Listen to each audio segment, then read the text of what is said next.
Queridos oyentes, bienvenidos una vez más a Crónicas del Corazón. Gracias por acompañarnos. Preparen sus sentidos para conocer a Elvira Valdés, una joven viuda que, al borde del abismo de la ruina, tomó la decisión más audaz de su vida.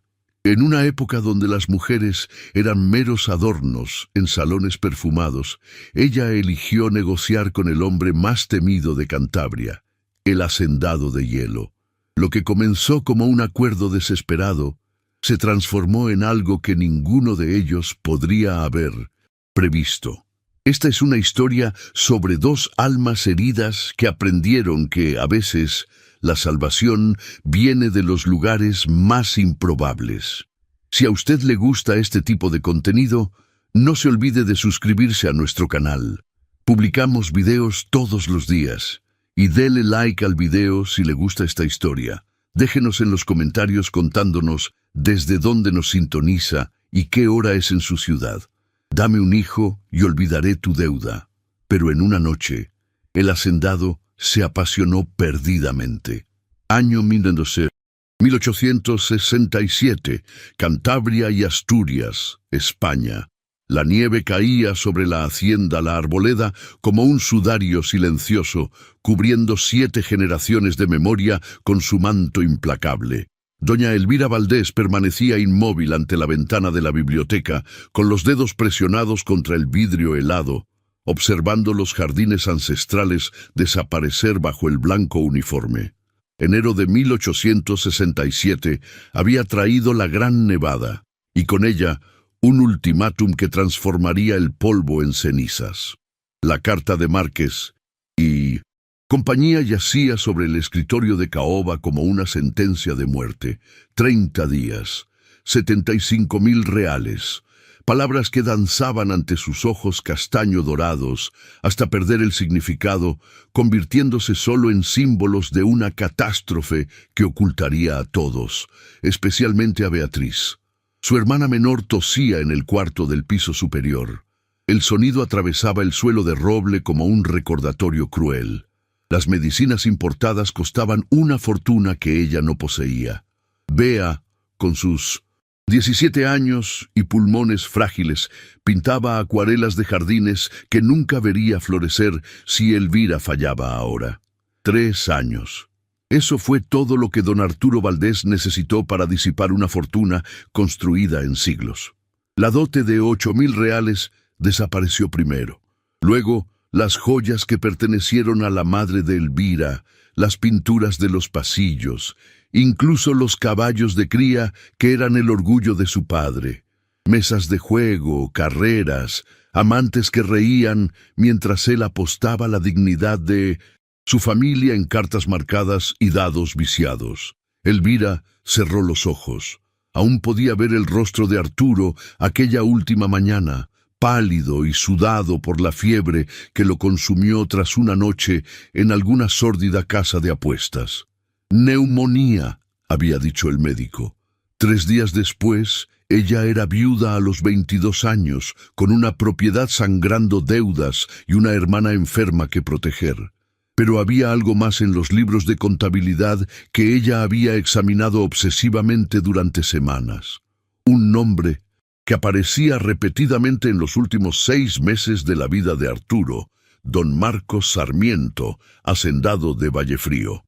El 80% de las deudas de su difunto marido ahora pertenecían a un único hombre, un hombre conocido en toda España como el hacendado de hielo. Un hombre que no compraba deudas por caridad, las compraba para ejecutar. Elvira abrió un cajón secreto en el escritorio. Allí estaban los cuadernos que había mantenido ocultos durante todo su matrimonio. Estudios de 1900, agronomía, cálculos de rotación de cultivos, proyecciones económicas para modernizar la arboleda. Arturo se habría reído de ella. Las mujeres no entienden de negocios, solía decir, con el aliento pesado a brandy. Pero Elvira entendía. Entendía que la arboleda podía salvarse si alguien le daba tiempo.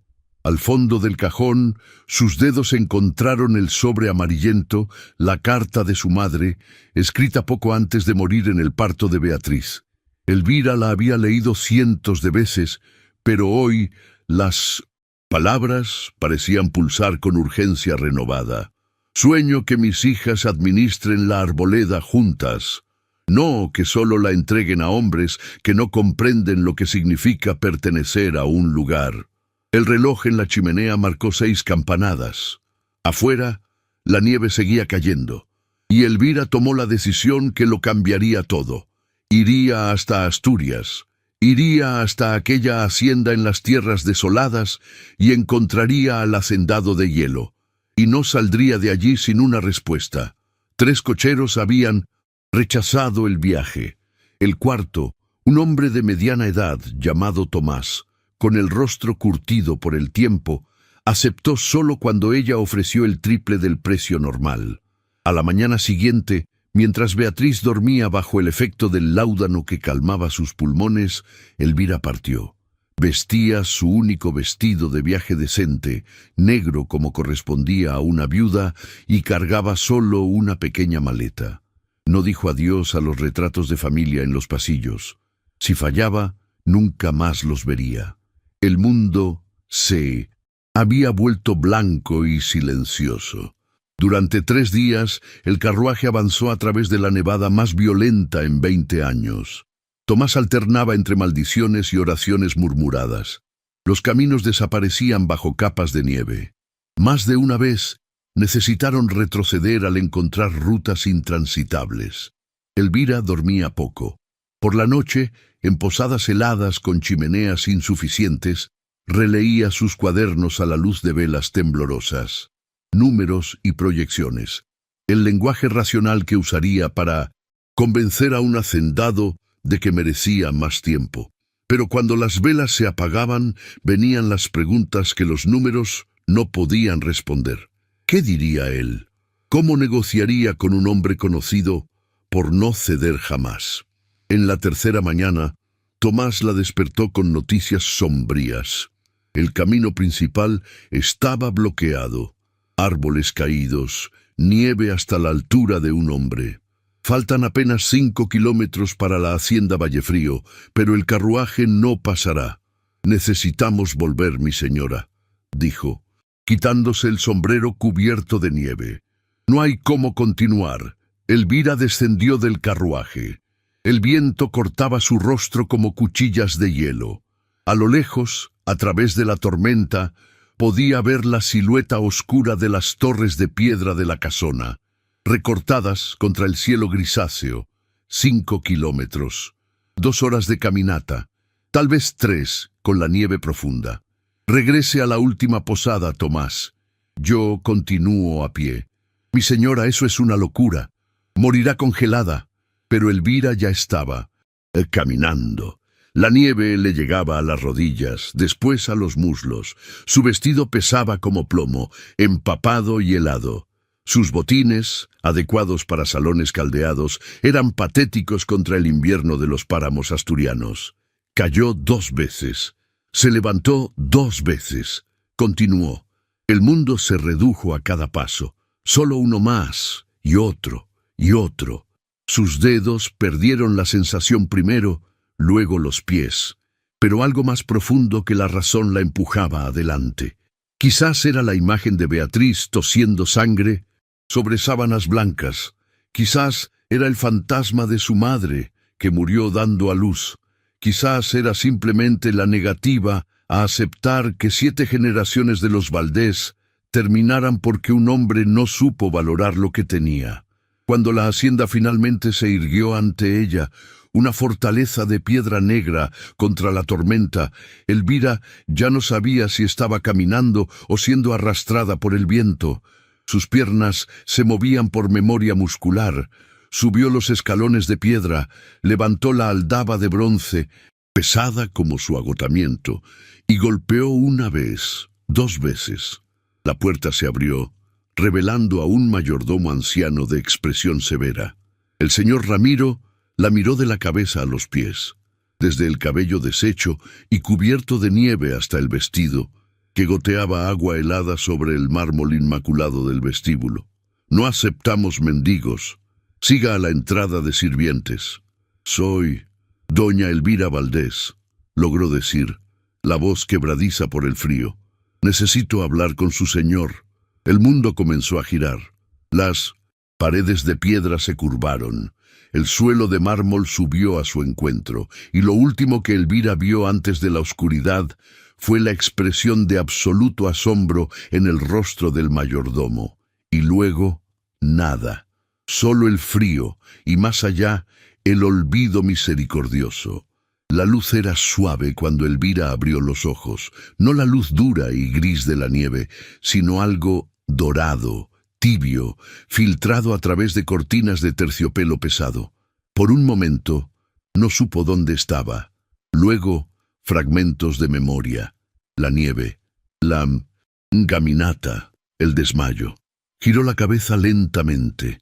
La habitación era grande, decorada con una elegancia austera, muebles de madera oscura, papel tapiz color musgo, una chimenea donde el fuego crepitaba abajo. Sus manos estaban vendadas. Cuando intentó mover los dedos de los pies, un dolor agudo subió por sus piernas. «No se mueva aún». La voz vino de la sombra cerca de la ventana, grave, controlada, con una cualidad de acero que hizo que algo en su pecho se contrajera. Un hombre se destacó de la penumbra y avanzó hasta donde la luz de la chimenea pudiera alcanzarlo. Don Marcos Sarmiento era más joven de lo que ella esperaba, 30 y pocos años, tal vez 35. Pero había algo en sus ojos color acero que sugería décadas más de experiencia. Cabello negro con hilos plateados en las sienes, rasgos esculpidos con precisión aristocrática, hombros anchos bajo la bata de casa impecablemente cortada. Pero eran los ojos los que la apresaban, gélidos, calculadores. Y sin embargo, había algo allí, un dolor antiguo escondido bajo capas de hielo. Don Marcos. Elvira intentó sentarse, pero él levantó una mano. «Quédese acostada». El médico dijo que sus dedos de los pies sufrieron principio de congelamiento. Unos minutos más en esa nieve, y los habría perdido. ¿Cuánto tiempo estuve inconsciente? 16 horas. Es la mañana del 19 de enero. Él se acercó, tomó una silla y se sentó al lado de la cama con movimientos que eran pura economía, sin un gesto desperdiciado. Elvira percibió que la estudiaba como un jugador de ajedrez estudia el tablero. ¿Por qué no envió una carta solicitando audiencia, doña Valdés? La pregunta era una trampa. Ella lo sabía, pero la verdad era la única arma que poseía. Porque usted la habría rechazado. Y yo no puedo aceptar un rechazo. Algo cambió en sus ojos. No exactamente aprobación, pero sí interés, como si ella hubiera hecho un movimiento inesperado en el juego. Casi muere llegando hasta aquí. Prefiero morir intentándolo que vivir sabiendo que no lo intenté. El silencio que siguió tenía textura propia. Elvira podía oír el fuego, el viento aullando contra las ventanas y su propia respiración. Marcos la observaba con una intensidad que debería haberla hecho desviar la mirada, pero ella se rehusó. Había leído sobre él, los susurros en los salones sobre el hacendado que nunca sonreía, que transformó su corazón en una fortaleza tras una traición devastadora. «Descanse hoy, doña Valdés», dijo finalmente, levantándose. «Mañana, cuando esté recuperada, conversaremos. Pero sepa esto, vine aquí personalmente, la cargué hasta esta habitación. Llamé al médico, di órdenes para que fuera tratada como una huésped de honor. Eso no significa que aceptaré su propuesta, sea cual sea. Significa apenas que no dejo a las mujeres morir congeladas en mi vestíbulo». Se giró para salir, pero Elvira no pudo dejarlo partir sin saber. «¿Por qué, don Marcos? ¿Por qué compró las deudas de mi marido?» Marcos se detuvo en la puerta, de tus espaldas a ella. Cuando habló, su voz era tan baja que ella casi no la oyó. porque hombres como Arturo Valdés desperdician todo lo que tocan, y porque quise ver quién salvaría la arboleda, o fallaría inevitablemente. Miró sobre el hombro. Parece que encontré mi respuesta. La puerta se cerró con un suave clic, dejando a Elvira sola con el fuego y sus preguntas multiplicadas. 2 días después, cuando el dolor en sus pies disminuyó a un latido sordo y ella conseguía caminar sin tambalearse, Elvira fue convocada al despacho del hacendado. El aposento era como su dueño, elegante, austero, imponente. Estantes de libros cubrían 3 paredes del suelo al techo. La cuarta estaba dominada por una ventana que daba a los páramos cubiertos de nieve. Un paisaje tan desolado y bello que dolía mirarlo. Marcos estaba de pie detrás de un escritorio de ébano, con las manos apoyadas sobre papeles esparcidos. «Siéntese, doña Valdés». Ella obedeció, manteniendo la espalda recta, a pesar del agotamiento que aún la habitaba. Entre ellos, sobre la mesa, él colocó los libros de contabilidad de la arboleda. Elvira reconoció su propia letra en los márgenes, anotaciones, cálculos, proyecciones. «Admiro su trabajo», dijo Marcos, sin preámbulos. Estudió agronomía, economía, planeó modernizaciones que podrían teóricamente aumentar la productividad de la arboleda en un 200% en 3 años. Todo eso mientras estaba casada con un hombre que la trataba como mobiliario decorativo. Elvira sintió el calor subir a su rostro, pero mantuvo la voz firme. «Vine a proponer una extensión de 2 años para la deuda. Durante ese periodo implementaré las modernizaciones. Insuficiente». La palabra cayó como una guillotina. Marcos se movió alrededor de la mesa, acercándose con la gracia letal de un depredador. Se detuvo a pocos pasos de ella, y Elvira tuvo que levantar la barbilla para encontrar sus ojos. Sus proyecciones asumen un clima perfecto y precios estables. La realidad es más cruel, doña Valdés. Un invierno malo, una plaga, un cambio en los mercados, y su plan se desmorona. No acepto riesgos basados en la esperanza. Entonces, ¿qué propone usted? Las palabras salieron más desesperadas de lo que ella pretendía. Marcos la estudió en silencio. En el fuego que crepitaba en la chimenea, las sombras danzaban sobre su rostro, haciendo imposible leer su expresión. Cuando finalmente habló, su voz era baja, casi gentil, lo que la hizo más perturbadora. «Tengo una necesidad que el dinero no puede comprar». El corazón de Elvira se aceleró. Conocía las historias, los susurros sobre hacendados poderosos y viudas vulnerables. Pero había algo en la manera en que la miraba que no era lujuria. Era algo más calculado, más desesperado. «Necesito un heredero», dijo simplemente.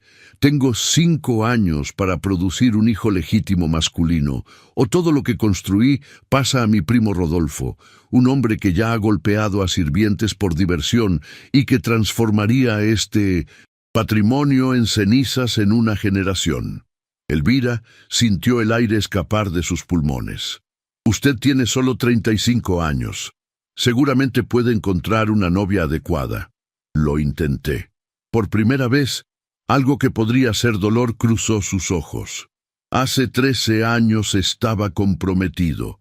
3 días antes de la boda, descubrí que mi novia, Isadora, estaba embarazada de 4 meses de mi primo Rodolfo. Planeaba pasar al niño como mío después de la boda. Desde entonces, no he conseguido confiar lo suficiente para intentarlo de nuevo. El silencio que siguió era demasiado denso para respirar. Elvira entendió entonces. No estaba frente a un hombre frío. Estaba frente a un hombre partido. ¿Su propuesta? Susurró, aunque ya la sabía. «Usted me da un heredero.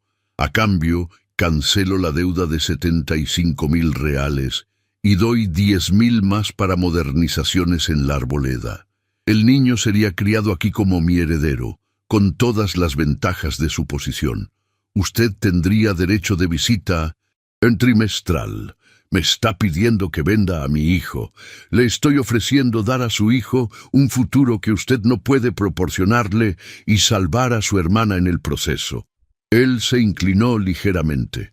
Pienso que conoce el valor de los sacrificios necesarios, doña Valdés. Elvira cerró los ojos. Vio a Beatriz, pálida y frágil. Vio la arboleda siendo arrancada de 7 generaciones de historia. Vio la carta de su madre, el sueño destruido. Y vio también a este hombre frente a ella, tan solo en su fortaleza de piedra como ella en su salón vacío. Cuando abrió los ojos, había tomado una decisión. Quizás no la correcta, pero la única posible. No 3 meses, 2 noches consecutivas. Aumenta las posibilidades sin ser tan prolongado. Si concibo, deuda cancelada y los 10.000 reales. Si no, 60% de la deuda cancelada y 5.000. Ella sostuvo su mirada. Y usted responderá una pregunta con honestidad absoluta. ¿Por qué yo? ¿Por qué no contratar a una cortesana? ¿Una mujer acostumbrada a transacciones así? Marcos sonrió entonces, la primera sonrisa que ella veía, y fue como el sol atravesando nubes de tormenta. Porque caminó 5 kilómetros a través de una ventisca mortal para salvar a su familia, porque administró una propiedad sola mientras la sociedad asumía que era solo una viuda ornamental, porque negocia como un general en campo de batalla. Él extendió la mano. Porque necesito que mi hijo herede su fuerza, no mi frialdad.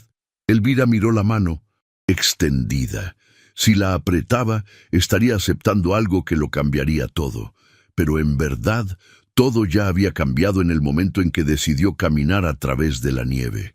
Apretó su mano, firme, sellando el acuerdo. 2 noches, dijo Marcos, en el refugio del lobo, la próxima semana. Y así lo imposible fue acordado entre 2 extraños que tenían solo su soledad en común. Los 6 días siguientes fueron una niebla. Elvira regresó a la arboleda en un carruaje cómodo enviado por Marcos a través de caminos ahora limpios por la tregua temporal de la tormenta. Le contó a Beatriz solo media verdad. Había negociado una extensión favorable de la deuda a cambio de consultoría administrativa para el hacendado. Su hermana, aliviada, no cuestionó. La tos ya mejoraba con las medicinas que ahora podían comprar. Pero por la noche, sola en su cuarto, Elvira escribía una carta para Beatriz, explicándolo todo, lacrada y escondida, con instrucciones de ser abierta solo si algo le sucedía. Las mujeres morían en el parto. Necesitaba que su hermana supiera la verdad si ocurría lo peor. En la mañana, antes de partir hacia el refugio del lobo, Elvira visitó el cementerio de la familia. La lápida de su madre estaba cubierta de musgo, la inscripción casi ilegible. Elena Valdés, 1837-1850. Amada esposa y madre, 28 años. Había muerto dando a luz a Beatriz, dejando a Elvira con 8 años, para criar a la hermana recién nacida. Elvira se arrodilló en la tierra helada. Madre, no sé si lo que hago es incorrecto. Siempre dijiste que la dignidad era nuestra única riqueza verdadera, pero ¿qué dignidad hay en dejar que la arboleda sea tomada? ¿En ver a Beatriz consumirse sin cuidados? Sus manos temblaban. Quizás no hay elecciones correctas, solo elecciones menos erradas. El viento susurró entre las ramas desnudas, y Elvira imaginó que era su madre respondiendo. Continúa.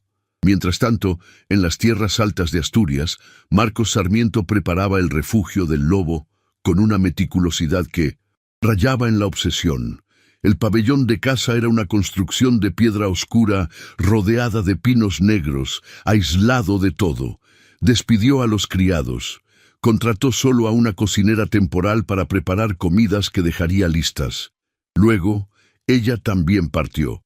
Quería privacidad absoluta. No por vergüenza, sino porque lo que sucedería allí era demasiado íntimo para testigos.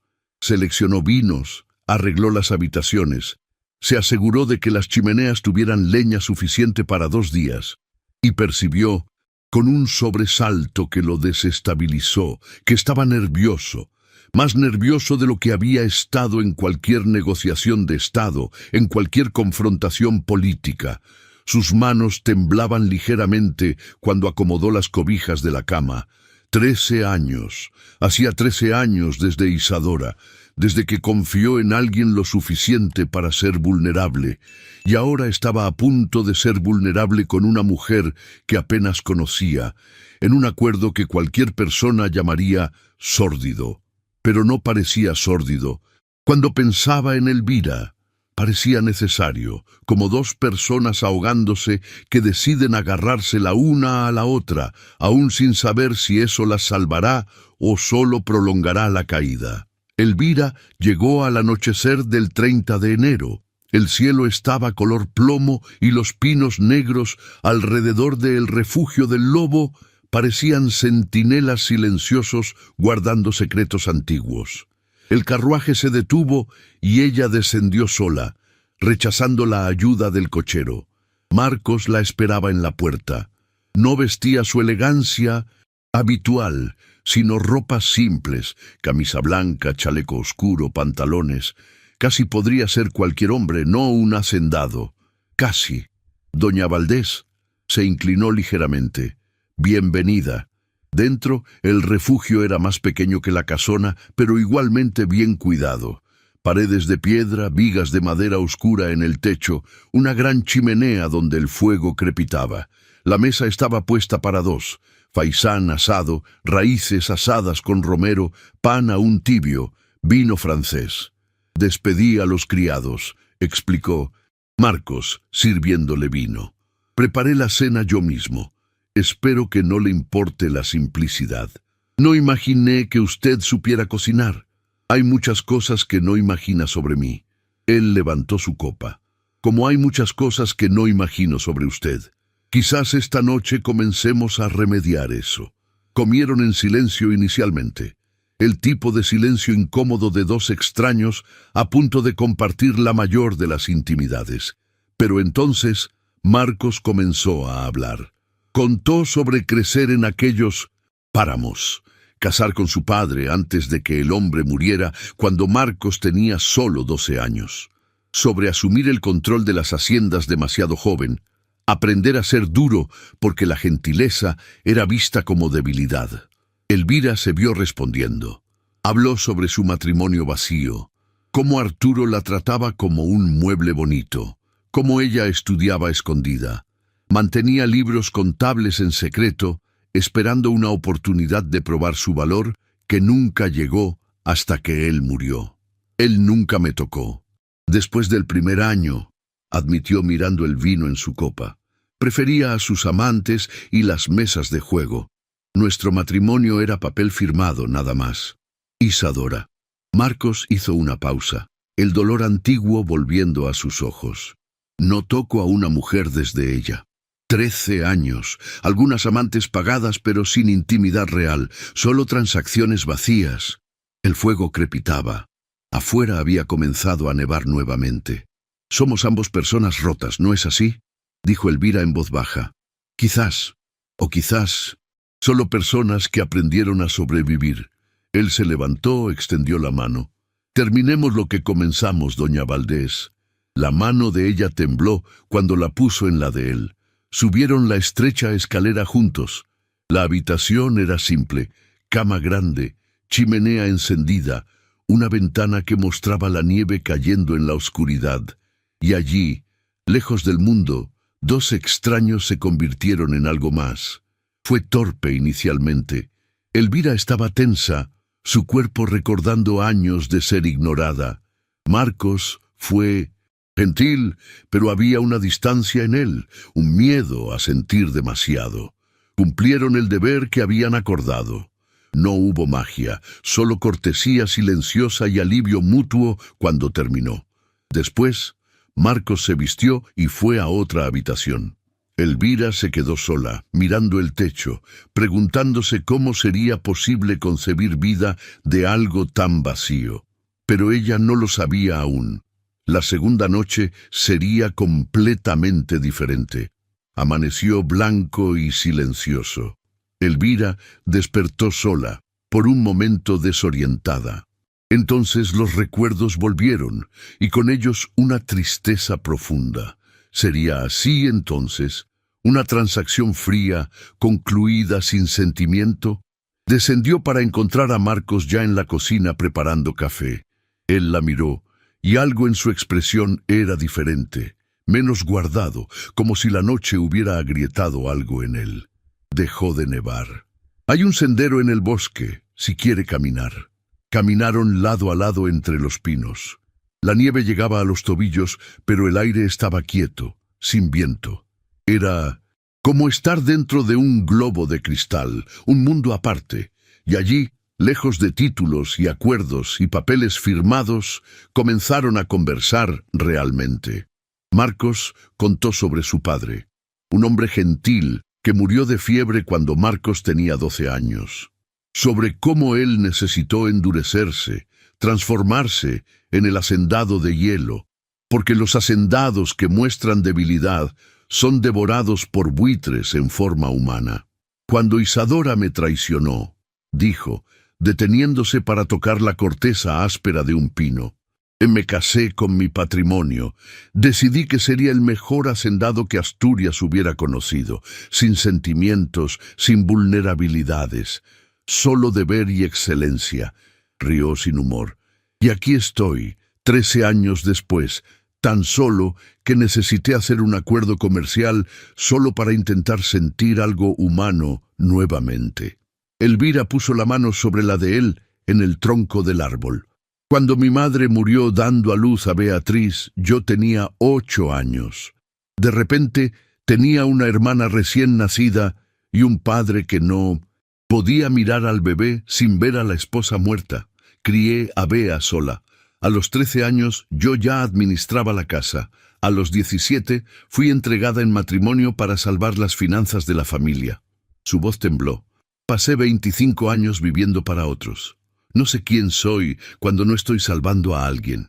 Marcos giró su mano, entrelazó los dedos con los de ella. Tal vez ambos estamos tan acostumbrados a ser fuertes que olvidamos cómo ser humanos. Volvieron al refugio cuando el sol comenzaba a ponerse. Cenaron nuevamente, pero esta vez la conversación fluía. Marcos habló sobre libros que amaba, sobre la política en Madrid que lo frustraba, sobre la responsabilidad aplastante de cargar un apellido que afectaba cientos de vidas. Elvira compartió sus sueños para la arboleda, las innovaciones que quería implementar, el deseo de probar que las mujeres podían administrar propiedades tan bien como los hombres. Y cuando subieron las escaleras por segunda vez, todo era diferente. Ya no era un acuerdo. Eran 2 personas solitarias decidiendo por una noche no estar solas. Marcos la tocó con reverencia esta vez, como si ella fuera algo precioso, no una transacción. Y Elvira respondió con una vulnerabilidad que no sabía que poseía. Entre ellos, algo se encendió que no tenía nombre, no amor, aún era demasiado pronto para llamarlo así, pero sí reconocimiento. El tipo profundo de reconocimiento de 2 almas igualmente heridas. Después, no se separaron. Se quedaron entrelazados bajo cobijas de lana, la chimenea lanzando sombras danzantes sobre sus pieles. Elvira sintió humedad en su hombro y se dio cuenta. Marcos estaba llorando silenciosamente, solo lágrimas escurriendo. La primera vez en 23 años que se lo permitía.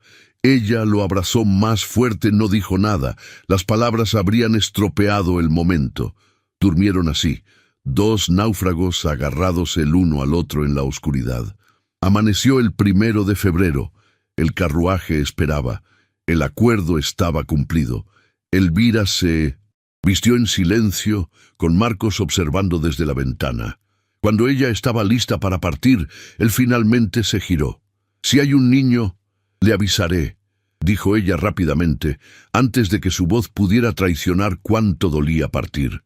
Él tomó su mano. La sostuvo más tiempo del necesario. Sus dedos se entrelazaron, luego se soltaron. Elvira descendió las escaleras, entró en el carruaje. No miró hacia atrás. Si miraba, podría no tener fuerzas para partir. Y el acuerdo estaba cumplido. Ahora solo era esperar para ver qué precio pagaría realmente por salvar todo lo que amaba. Pausa na historia. Muchas gracias por escuchar hasta aquí. Si a usted le gusta este tipo de contenido, no se olvide de suscribirse a nuestro canal. Publicamos videos todos los días. Y dele like al video si le está gustando esta historia. Si usted ha escuchado hasta aquí, comente la palabra tempestad. A historia continua. La carta llegó el 8 de febrero. Elvira la reconoció por el sello, el escudo de los Sarmiento, en 1905. Cera roja. Dentro, con una formalidad que dolió más de lo que esperaba, encontró 3 cosas. Las escrituras de la hacienda La Arboleda, saldadas y registradas a su nombre. Una nota bancaria de 10.000 reales. Y una carta breve, firmada por Marcos.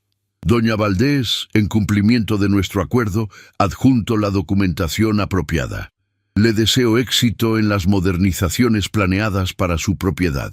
En caso de que haya consecuencias de nuestro encuentro, notifíqueme a través del bufete de abogados Márquez y compañía. Respetuosamente, Marcos Sarmiento, hacendado de Vallefrío. Respetuosamente. Como si fueran meros conocidos de negocios, como si 2 noches no hubieran sucedido, como si él no hubiera llorado en sus brazos, como si ella no hubiera visto más allá de la máscara de hielo al hombre quebrado por debajo. Elvira dobló la carta con manos que no temblaban. La guardó en un cajón. No la quemaría. Incluso el dolor merecía ser recordado. El 15 de febrero, su menstruación no llegó. Esperó 1 semana más, certificándose. Nada. Las náuseas comenzaron por las mañanas, sutiles inicialmente, después imposibles de ignorar. Marzo confirmó lo que ella ya sabía en el fondo de su alma. Llevaba un hijo, el hijo de Marcos. Escribió 3 cartas, rasgó las 3. ¿Qué palabras podrían expresar el torbellino dentro de ella? Don Marcos, estoy embarazada de su heredero. ¿Cuándo debo entregar la mercancía? Imposible. Marcos, hay un niño. No sé qué hacer. Demasiado débil. Estoy aterrorizada y apasionada, y no sé qué sentimiento me asusta más. Demasiada verdad. Así que no escribió nada. Simplemente huyó. El 10 de abril, Elvira estaba en el pueblo de San Vicente, en Cantabria, en la pequeña casa de su prima Casilda. El pueblo de pescadores era aislado, discreto, perfecto para desaparecer. Casilda, una viuda de 58 años con ojos perspicaces que no perdían nada, no hizo preguntas cuando Elvira apareció en su puerta, pálida y embarazada de 2 meses. «Quédate cuanto tiempo necesites», fue todo lo que dijo, conduciéndola al interior de la casita de piedra con un jardín de flores silvestres. A Beatriz, Elvira le escribió diciendo solo que estaba tratando de inversiones en el sur y volvería en verano. Su hermana respondió con cartas alegres sobre cómo la arboleda florecía, cómo las nuevas medicinas hacían maravillas, cómo estaba pintando nuevamente. Cada palabra era un cuchillo de culpa en el pecho de Elvira. Las semanas pasaron en una niebla marina. El embarazo fue difícil desde el inicio. Un sangrado en las primeras semanas hizo que el médico local ordenara reposo absoluto. Elvira pasaba días enteros acostada, mirando el techo, una mano protectora sobre su vientre aún pequeño. «¿Por qué huiste de él?», preguntó Casilda una noche trayendo té de jengibre contra las náuseas. «Porque el acuerdo era darle el bebé. No sentimientos, no esto». «¿Y qué es esto?». Elvira cerró los ojos. Las lágrimas escurrieron. «Amor. Estúpido, imposible amor. Él nunca pidió eso. Yo no debería haberlo permitido. Y ahora cargo un niño que tendré que entregar a un hombre que me ve como una transacción comercial exitosa». Casilda tomó su mano. «Quizás no sabes cómo él realmente te ve, querida. Tal vez valga la pena preguntar antes de decidir por él». Pero Elvira no preguntó.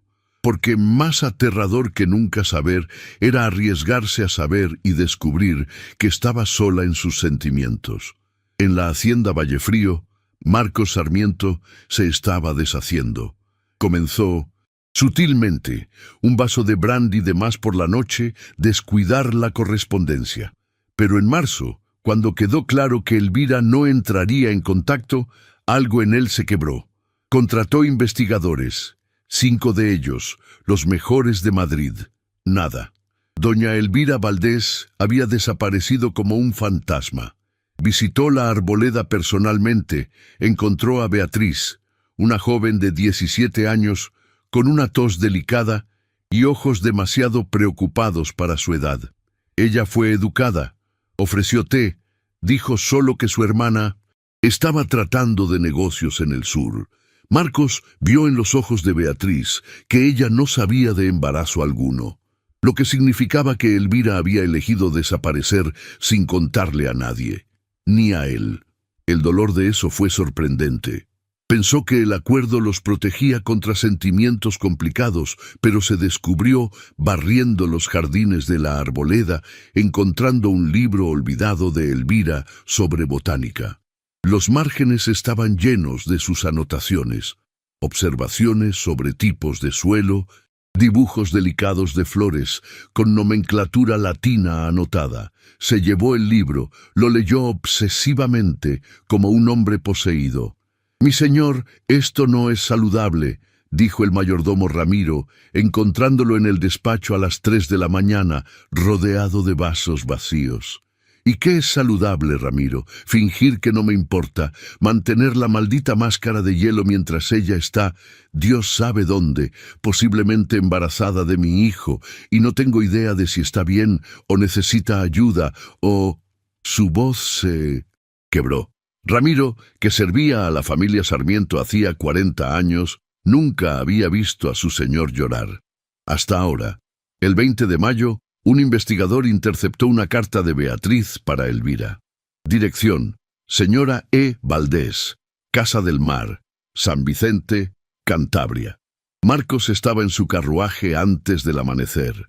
El viaje duró 5 días. Marcos apenas durmió, deteniéndose solo cuando los caballos exigían descanso. San Vicente se reveló como un pequeño pueblo costero, 200 habitantes, viviendo de la pesca y el comercio modesto. La Casa del Mar estaba en el borde del pueblo, una casita de piedra, con un jardín de flores silvestres meciéndose en la brisa marina. La prima Casilda atendió su llamada a la puerta. Ella lo reconoció inmediatamente. Difícil no reconocer a un hacendado de su talla, incluso con ropas de viaje arrugadas y rostro sin afeitar.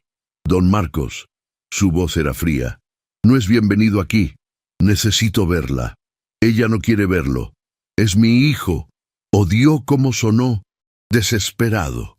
«Por favor». Casilda lo estudió con ojos que habían visto demasiado de la vida para ser engañados. «Elvira está embarazada de casi 4 meses. El embarazo ha sido difícil desde el inicio. Sangrado, náuseas severas. El médico ordenó reposo absoluto. Su presencia causará estrés cuando ella necesita calma. Entonces, déjeme solo verla, a través de la ventana. Algo. Necesito saber que está bien». Casilda suspiró. Indicó con la cabeza. «La ventana del 2º piso. Pero después, don Marcos, déjela en paz hasta que el niño nazca. Es lo mejor para ella». Marcos retrocedió. Miró hacia arriba. Y allí estaba ella. Elvira en el alféizar de la ventana, observando el mar. Cabello castaño dorado suelto al viento. Una mano protectora sobre su vientre, ahora levemente redondeado. El sol de la tarde la iluminaba como una pintura. Y Marcos sintió algo en su pecho apretarse hasta doler. Ella giró la cabeza. Sus ojos se encontraron. Por un momento que podría haber sido una eternidad, solo se miraron el uno al otro. Marcos vio sorpresa, luego algo más suave, esperanza, miedo. Entonces, Elvira retrocedió. Cerró las cortinas. Marcos se quedó parado en la calle de tierra, mirando la ventana vacía. Casilda apareció a su lado. Vuelva cuando el niño nazca, don Marcos. Es lo más gentil que puede hacer ahora. No, su voz era firme. Me quedaré en San Vicente, alquilaré una casa, mantendré la distancia, pero no la dejaré nuevamente. Aunque ella no quiera verme, sabré que está cerca, que, si algo sucede, puedo... Su voz falló. Casilda lo miró con algo que podría ser pena o respeto. Casa Espina está abandonada desde que el antiguo dueño murió. La familia busca inquilino. Queda del otro lado del pueblo. Marcos alquiló Casa Espina esa tarde. Y así comenzó la vigilia más extraña de su vida. El final de mayo sangró en junio. Marcos se despertaba todas las mañanas a las 6. Caminaba por el sendero costero a las 7. Descubrió en la segunda semana que Elvira hacía lo mismo. Por 3 semanas se evitaron meticulosamente, ella cambiando rutas cuando lo veía a lo lejos, él respetando su distancia, pero en la cuarta semana, inevitablemente, se cruzaron en el sendero estrecho entre las rocas. No había cómo evitarse sin que uno retrocediera, y ninguno de los dos retrocedió. Elvira estaba en su 4º mes ahora, el vientre una curva suave bajo el vestido simple. Su cabello estaba recogido de forma suelta, mejillas sonrojadas por la caminata. Era la cosa más bella que Marcos había visto jamás. ¿Por qué está aquí? Su voz era baja, llevada por el viento marino. ¿Dónde más estaría? Nuestro acuerdo no exige su presencia. Marcos dio un paso adelante, luego otro. Se detuvo a solo un brazo de distancia de ella.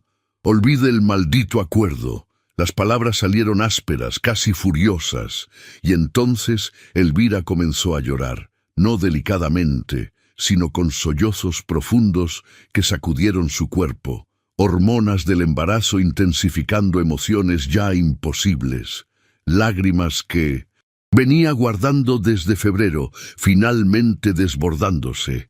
Marcos no pensó, simplemente la atrajo a sus brazos. Ella no resistió. Se hundió contra su pecho, agarrando su camisa como una niña asustada. Él aseguró una mano protectora sobre su cabeza, otra en su espalda, mientras ella lloraba años de soledad y miedo y amor no correspondido. El mar golpeaba las rocas abajo, las gaviotas gritaban, el mundo continuaba girando, pero allí, en el sendero estrecho, el tiempo se detuvo. «Lo siento», susurró. Elvira finalmente contra su pecho. No debí huir, pero no podía verlo y fingir que era solo un negocio cuando significaba todo para mí.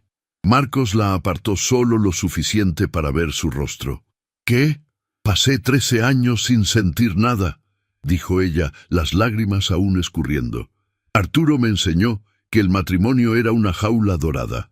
Entonces, usted apareció, con su acuerdo imposible, y de alguna forma, en esas 2 noches, me hizo sentir viva por primera vez.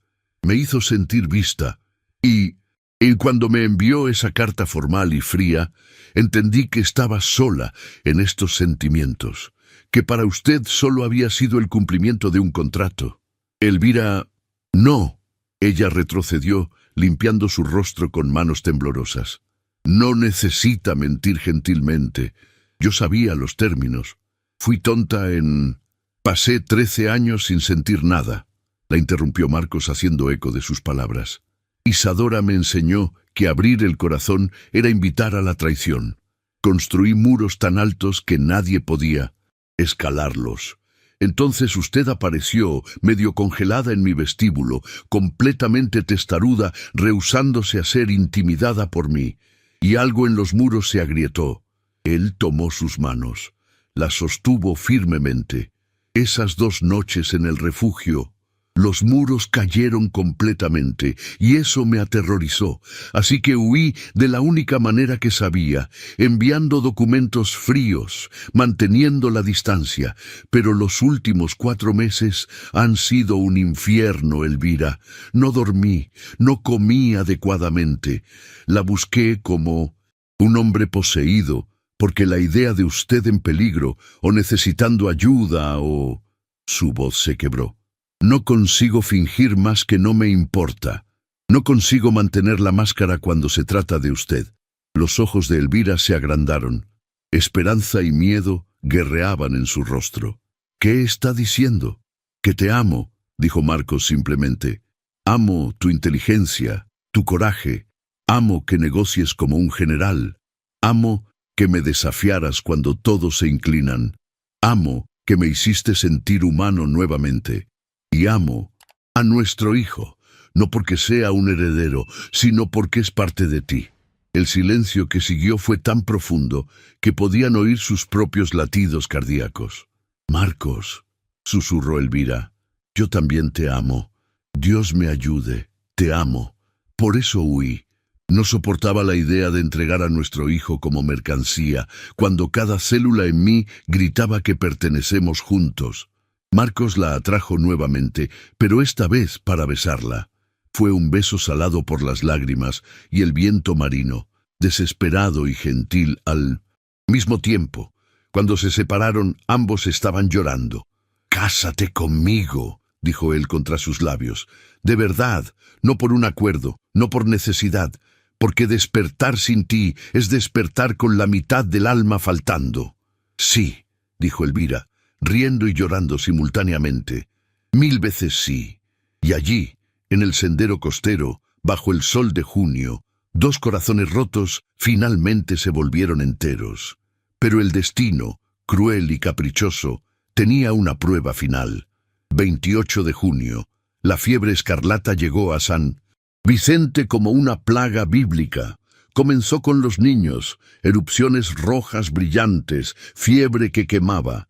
En 3 días 40 personas estaban enfermas. El médico local, el doctor Morales, de 70 años, estaba sobrepasado. Elvira, ignorando las protestas de Marcos y Casilda, ayudó a cuidar a los enfermos. No podía quedarse segura mientras los niños morían.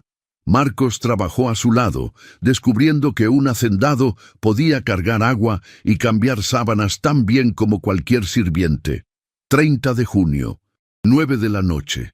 Elvira volvió a la casa temblando. A las 10 estaba con fiebre de 40 grados. A las 11 entró en trabajo de parto. 7 meses y medio. Demasiado prematuro. Casilda gritó por el doctor Morales mientras Elvira convulsionaba en la cama, inconsciente, delirando. El médico llegó, la examinó con rostro sombrío, sacó a Marcos al pasillo. «Tenemos que elegir, don Marcos. La fiebre la está matando. El trabajo de parto la está matando. Puedo intentar salvar al niño con una cesárea, pero eso ciertamente matará a doña Elvira. O puedo intentar salvar a doña Elvira, pero probablemente perderemos al niño». El mundo se detuvo. Marcos miró la puerta cerrada donde Elvira estaba muriendo. «Sálvela a ella», dijo sin hesitación. «Salve a Elvira. Deje ir al niño si es necesario, pero ella vive. Esa es la orden». «Pero el heredero...» «¡Maldito sea el heredero!», rugió Marcos, agarrando al viejo médico por los hombros. «Maldito sea el apellido, la hacienda, todo. Elvira vive o no habrá sentido». En nada, el doctor Morales trabajó, Casilda ayudó. Marcos fue expulsado del cuarto, así que se quedó fuera de la puerta, de rodillas en el suelo de madera, con las manos entrelazadas, rezando por primera vez desde la muerte de su padre. «Dios, si existes, llévame a mí en su lugar. Toma el apellido, el castillo, el maldito mundo entero. Solo déjala vivir. Por favor, por favor, por favor». A las 2 de la mañana del 1 de julio, un llanto débil resonó a través de la puerta. El bebé estaba vivo. Pero Elvira... Marcos casi derribó la puerta. Casilda lo detuvo. «Está crítica. Fiebre de 41, hemorragia. El doctor Morales dice que no sabe si sobrevivirá a la noche». Marcos la empujó pasando a su lado. Elvira estaba en la cama, pálida como la muerte, empapada de sudor, respiración superficial, pulso débil. Él se sentó a su lado, tomó su mano. «No me dejes», susurró. «No después de finalmente encontrarte. No así, Elvira. Por favor». Ella no respondió. El bebé lloraba en algún lugar, pero Marcos no podía mirar. Solo podía mirarla a ella, memorizando su rostro por si era la última vez. Pero Marcos no aceptaba perder. No cuando había una solución posible. A la primera luz del amanecer estaba en su caballo, galopando los 30 kilómetros hasta Torrelavega bajo una lluvia torrencial. Cada minuto contaba. Encontró al doctor Gabriel Herrera, un especialista en partos complicados y fiebres puerperales, en su clínica.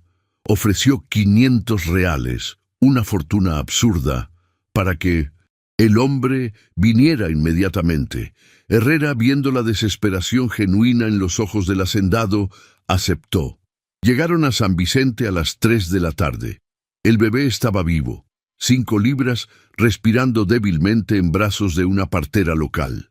Pero Elvira, el doctor Herrera, trabajó 18 horas seguidas. Aplicó compresas de hielo, administró quinina, contuvo la hemorragia con técnicas quirúrgicas modernas.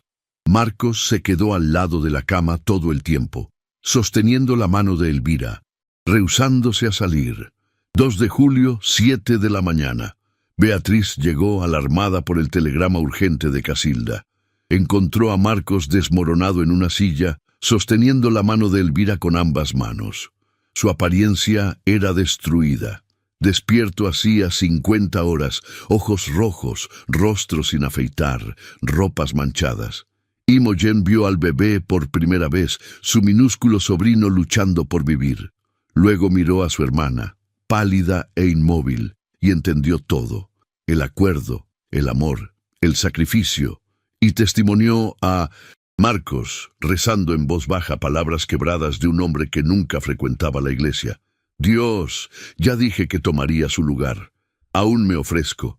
Título, tierras, vida, todo. Solo déjala vivir, y te serviré cada día que me reste. Lo prometo. Por favor. 3 de julio, 6:30 de la mañana. La fiebre cedió. Elvira abrió los ojos lentamente. Lo primero que vio fue el rostro de Marcos, tan cerca del suyo que podía contar cada hilo plateado en sus sienes. Su primera palabra fue un susurro ronco. «¿Bebé?» La expresión en el rostro de él se transformó de agonía a un alivio tan intenso que Beatriz, observando desde el rincón, comenzó a llorar. «Vivo», dijo Marcos, la voz quebrada. «Un niño, pequeño, pero fuerte, como su madre».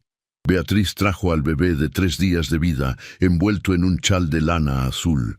Cabello oscuro, ojos que un día serían color acero como los de su padre. Elvira lo tomó con manos débiles, las lágrimas escurriendo. «¿Viniste?», le dijo a Marcos. «Siempre vendré», respondió. Él, besando su frente, «para siempre, en cualquier tormenta, cualquier peligro, cualquier lugar. Nunca más estarás sola, Elvira, lo prometo sobre mi vida». Y allí, con el bebé entre ellos y el sol de la mañana entrando por la ventana, 2 corazones que habían sido quebrados comenzaron la verdadera curación. 3 semanas después, el 20 de agosto de 1867, Elvira y Marcos se casaron en la capilla de la hacienda La Arboleda. No fue una gran ceremonia social, solo 30 personas que realmente importaban.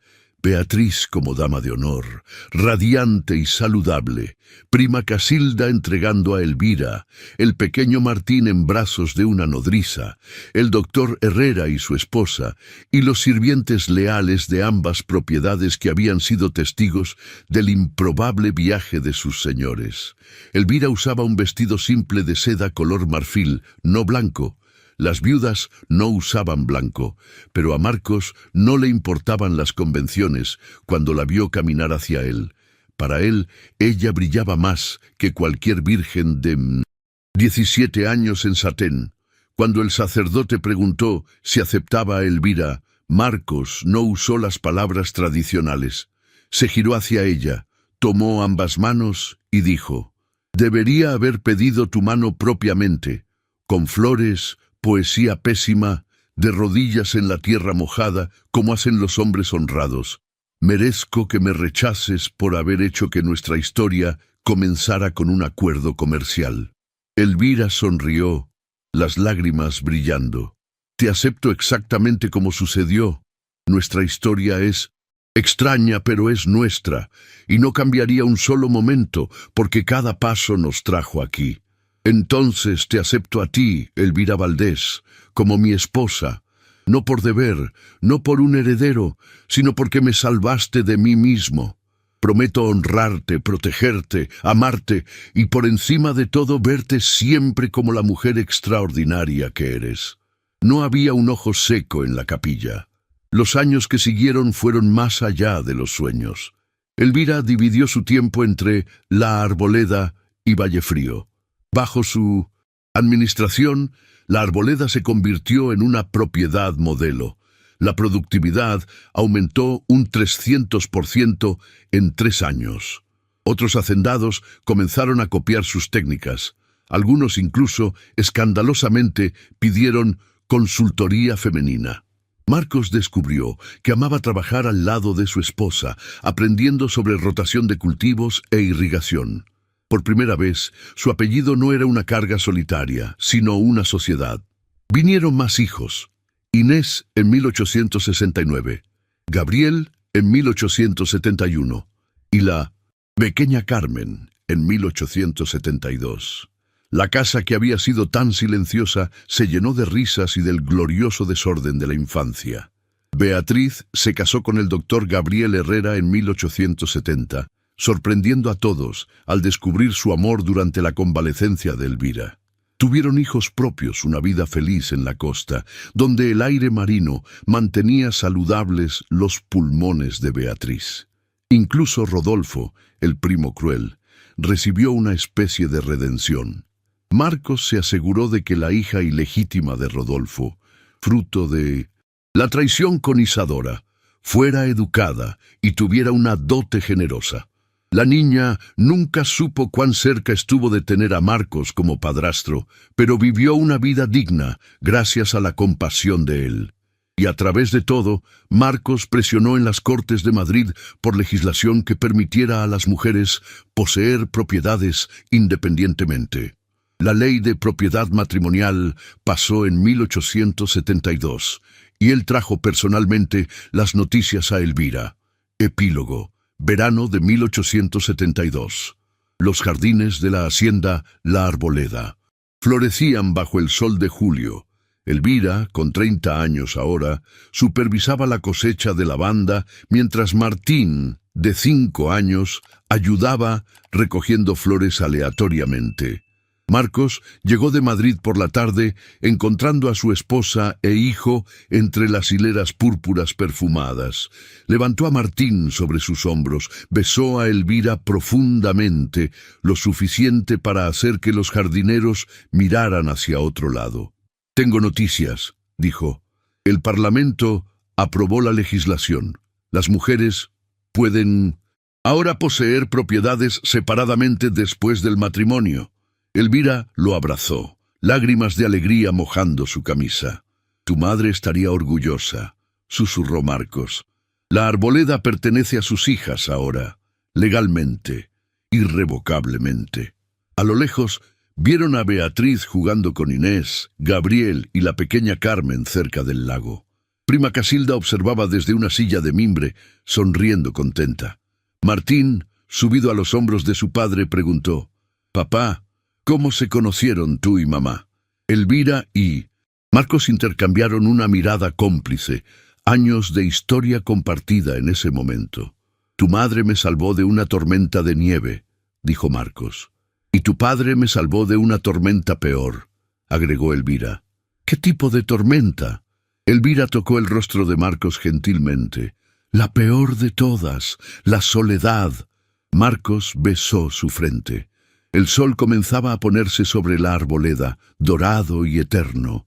7 generaciones de historia y ahora un nuevo linaje, no de apellidos heredados, sino de amor conquistado.